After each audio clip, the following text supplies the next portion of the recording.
Gospel of our Lord Jesus Christ according to Luke. Glory to you, Lord Christ. Jesus said to the disciples, "There was a rich man who had a manager, and charges were brought to him that this man was squandering his property. So he summoned him and said to him, 'What is this that I hear about you?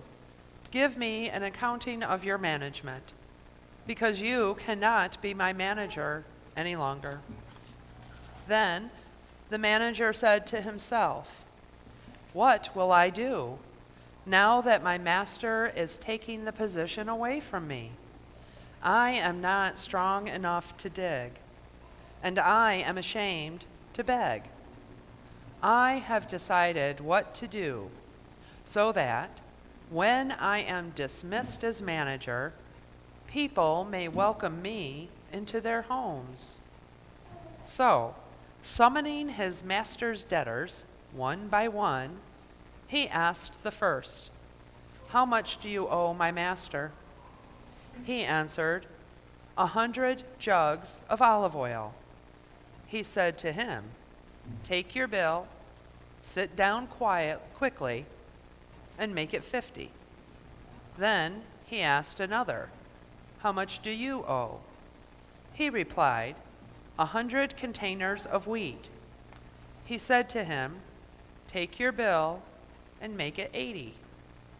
And his master commended the dishonest manager, because he had acted shrewdly. For the children of this age are more shrewd in dealing with their own generation than are the children of light.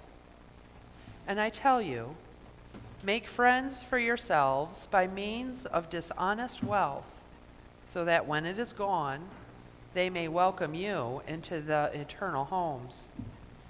Whoever is faithful in very little is faithful also in much, and whoever is dishonest in very little is dishonest also in much.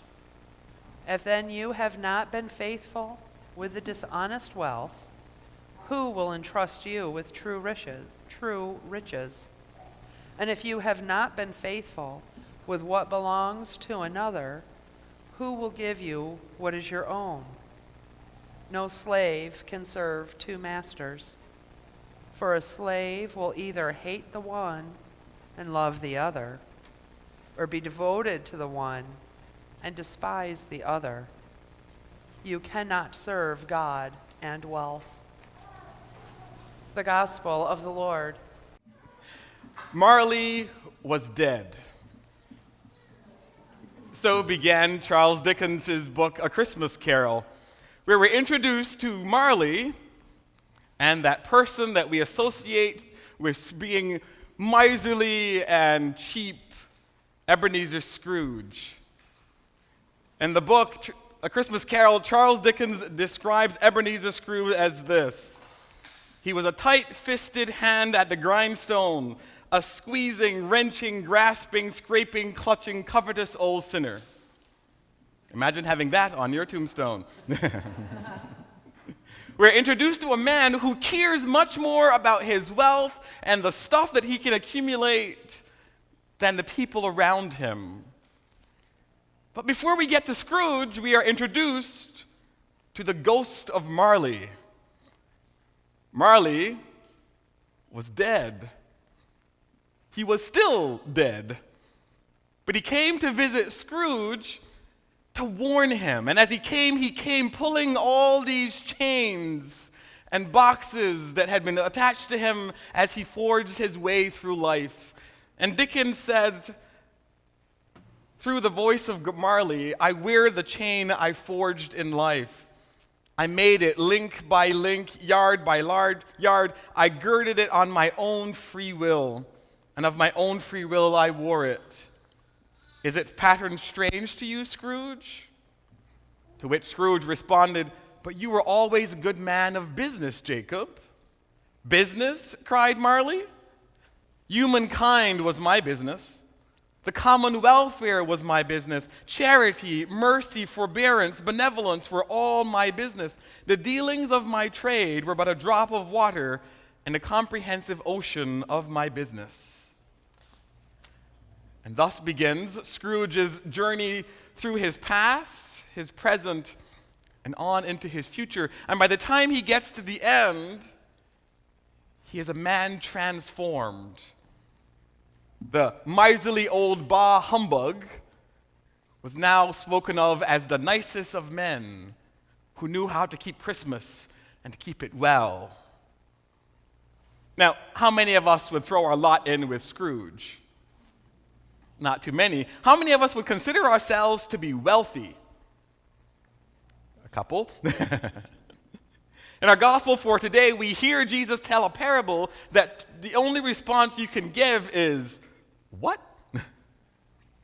So a little background. Jesus had been walking around and teaching and describing the Pharisees, if you remember from last week's gospel, had gotten on his case for eating with tax collectors and sinners. You know, those people, the not so good people that he hung around with. And now he's here and he's telling them a different parable. And he says to them, there was once a CEO who hired a chief financial officer to take care of his business. And this chief financial officer was embezzling from the company.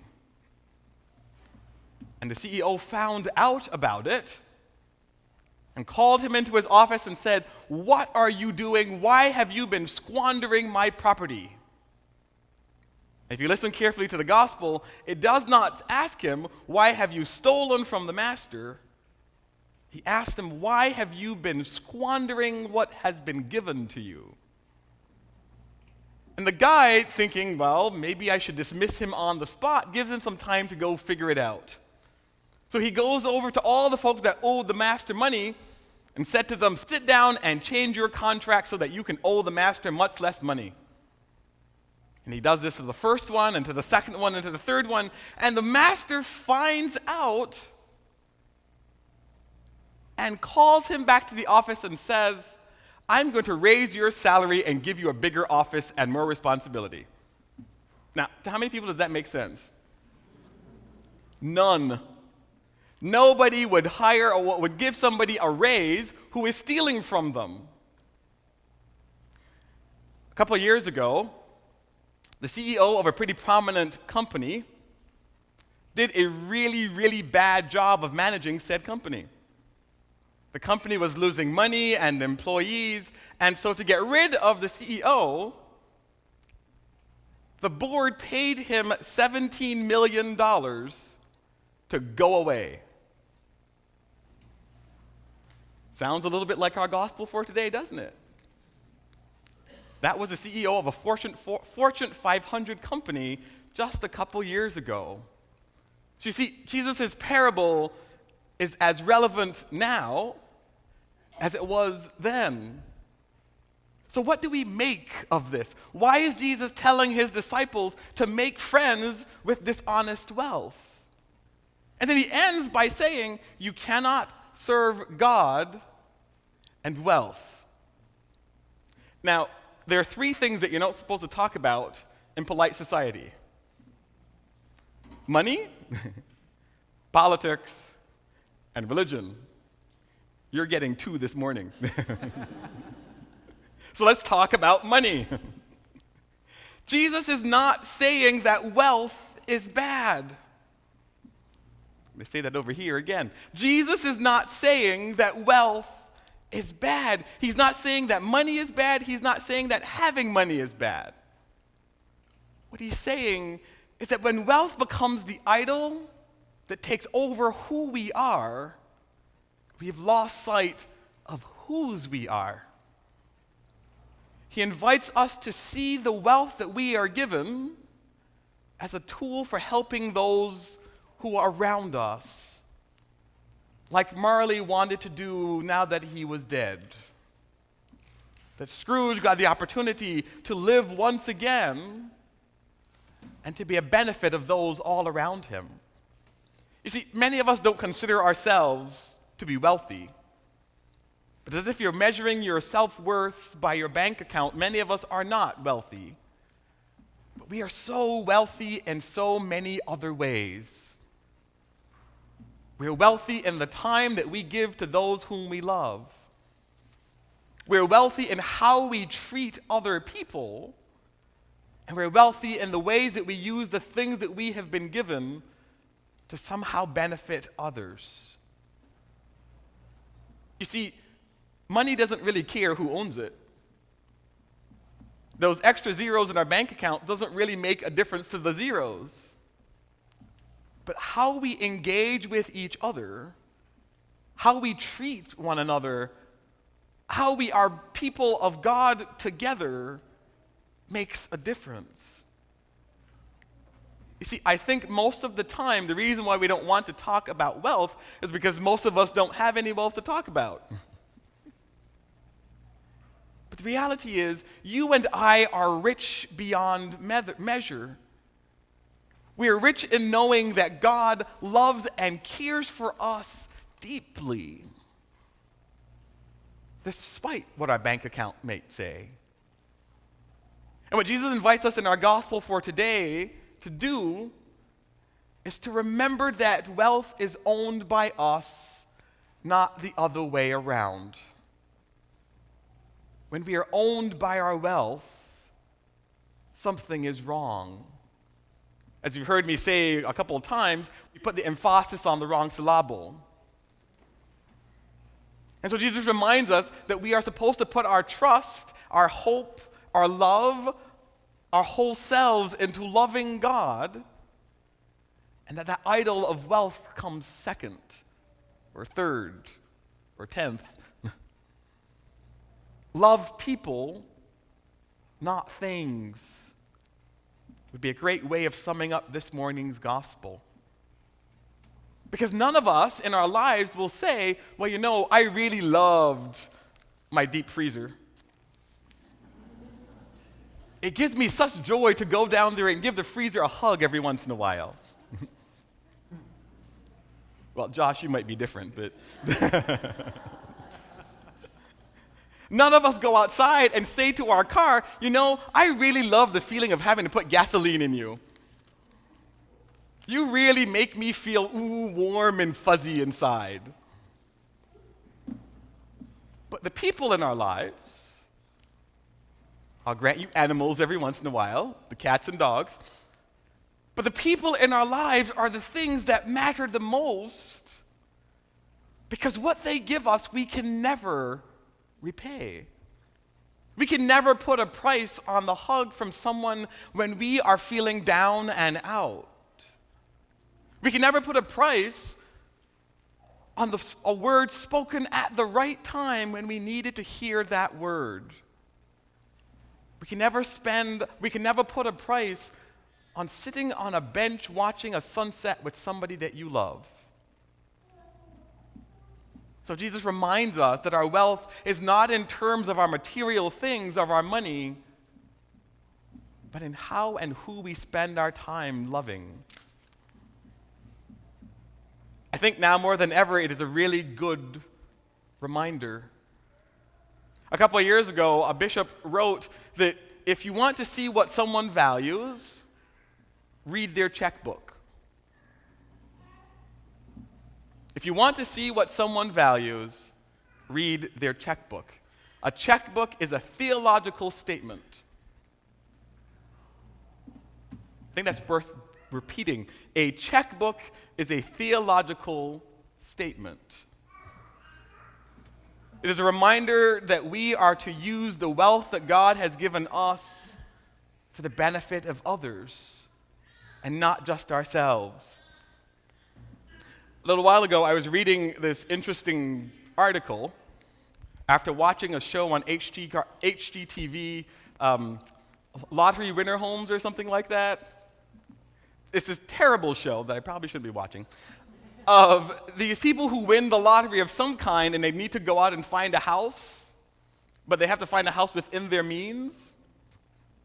Well, it was one of those episodes where they put one of those little pop-up interesting factoids on the screen and said, 70% of the people who win the lottery end up bankrupt within 5 years. 70% of the people who win the lottery end up bankrupt within 5 years. Now, if that is not wealth owning somebody rather than someone owning wealth, I don't know what it is. It's a reminder that when we rely so much so on our wealth and our things, and we forget that our life is about enriching others, that we lose. Because here's the thing, we could wake up tomorrow and our wealth would be gone. And the people that we love, who love us, those friends that we have made, those family members who have loved us, would still be there. That sunset walk would feel just as joyful and loving. That spending time with the person that we love would still make our heart sing and give us butterflies. My sisters and brothers, a challenge for you and I is to live as though we really are wealthy in love. As if we are wealthy in hope. That we are wealthy in joy. And let everything else be simply stuff. Let us be the owners of our things and not let the things that we own us. So Jesus says to his disciples then, and he says to us now, you cannot serve God and wealth, but you can use your wealth to serve God. That, my sisters and brothers, is your challenge for this week. Take a look at your theological statement. See where you put your value and your trust and your hope. And recognize that ultimately, God is the source of all of our wealth, whether it may be material or love or hope or joy. And that this God, who fills us with hope, who brings us to joy, and who comes to us in love, will always be there despite what our bank account, our house content, or the make and model of our car may be. That God will be with us. And that God calls us to go out into the world and spread that good news that we have found. And then we may be said of us as it was said of Scrooge, they knew how to love others well and how to keep Christmas in their hearts. Amen.